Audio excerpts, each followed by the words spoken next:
बिस्मिल्लाहिर्रहमानिर्रहीम। अस्सलामुअलैकुम वरहमतुल्लाहि वबरकातुहू। Welcome to my YouTube channel. कैसे हैं आप सब? उम्मीद है खैरियत से होंगे। अल्लाह ताला आपको बहुत सारी खुशियों से नवाजे, आमीन सुम्मा आमीन। आज की रेसिपी में मैं बना रही हूँ बीफ आलू गोश्त का कोरमा। तो चलें बनाना स्टार्ट करते हैं। इसको बनाने के लिए आधा किलो मैंने बीफ लिया हड्डी के साथ। इसका शोरबा बहुत मज़ेदार बनता है। तो ये 2 आलू लिए हैं, तो इसको प्रेशर में डालते हैं गोश्त को। 3 प्याज लिए मीडियम साइज़ के, 3 टमाटर लिए, इसको काट लिया।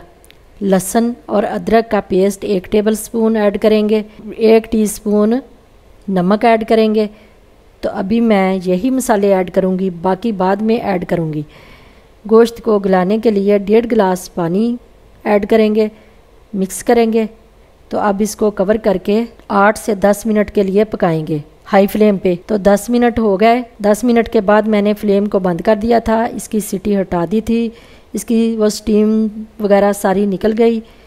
तो देखें हमारा प्याज टमाटर वगैरह और गोश्त गल गया है। तो इस स्टेज पे हम ये 1 तेज़ पत्ता, 2 दालचीनी के टुकड़े, 1 बड़ी इलायची, 2 से 3 लौंग और काली मिर्च थोड़ी सी, 10 से 12 होंगे। 2 से 3 मिनट ऐसे ही पकाएंगे। 3 मिनट हो गए। अब मैं इसमें ऑयल डालूंगी।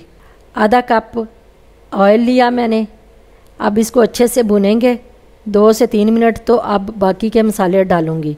1 टीस्पून रेड चिली पाउडर और 1 टीस्पून हल्दी पाउडर, आधा टीस्पून ज़ीरा पाउडर और आधा टीस्पून धनिया पाउडर ऐड करूंगी। मसालों को अच्छे से भुनेंगे। ये बहुत ही सादा से घर के मसालों से सालन बन के रेडी हो जाता है। आप एक बार ज़रूर ट्राई करें, आपको बहुत पसंद आएगा। इसी के साथ अगर आप मेरे चैनल पर नए हैं तो चैनल को सब्सक्राइब ज़रूर कर लें और साथ में लगे बेल के बटन को दबाना भी बहुत ज़रूरी है। तो 5 से 7 मिनट मैंने इसको अच्छे से भुना पानी का छिंटा लगाकर। अब इसने ऑयल भी छोड़ दिया है।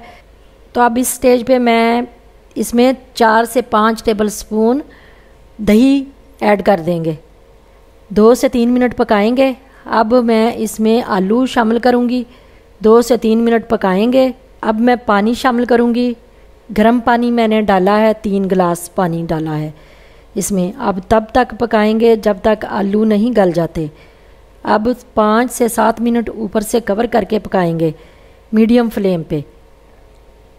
आलू को ज़्यादा भी नहीं गलाना और कच्चा थोड़ा ज़्यादा कच्चा भी नहीं रखना, क्योंकि ज़्यादा गल गया तो इसकी तरी चली जाएगी।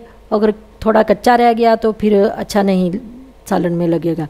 3 मिनट हो गए। अब मैं सब्ज़ मिर्च 2 अदद कट लगाकर इसमें डालूंगी। तो अब 5 मिनट और कवर करके मैं मीडियम फ्लेम पे पकाऊंगी। तो 5 मिनट हो गए इसको पकते हुए। तो अब चेक करते हैं, आलू चेक करते हैं गल गए हैं। तो ये देखें आलू अच्छे से गल गए हैं और गोश्त भी। तो अब इसमें इस स्टेज पे आधा टीस्पून गरम मसाला डालेंगे और 1 चुटकी ज़ीरा साबुत। ये हाथों से इसको थोड़ा सा मसल कर डालूंगी, इसका फ्लेवर बहुत अच्छा आता है। तो थोड़े से सब्ज़ धनिए के पत्ते डालेंगे। 2 से 3 मिनट इसको लो फ्लेम यानी दम पे रखेंगे। 3 मिनट हो गए दम पे रखे हुए। चेक करते हैं क्या हाल चाल है इसका। कितनी प्यारी खुशबू आ रही है ज़ीरे की, गरम मसाले की, सब्ज़ धनिए की। तो इतना शोरबा मैं इसमें रहने दूंगी। तो आप अपने हिसाब से शोरबा रख सकते हैं, ज़्यादा या कम जितना आप पसंद करें। तो हमारा ये आलू गोश्त का सालन बन के रेडी है।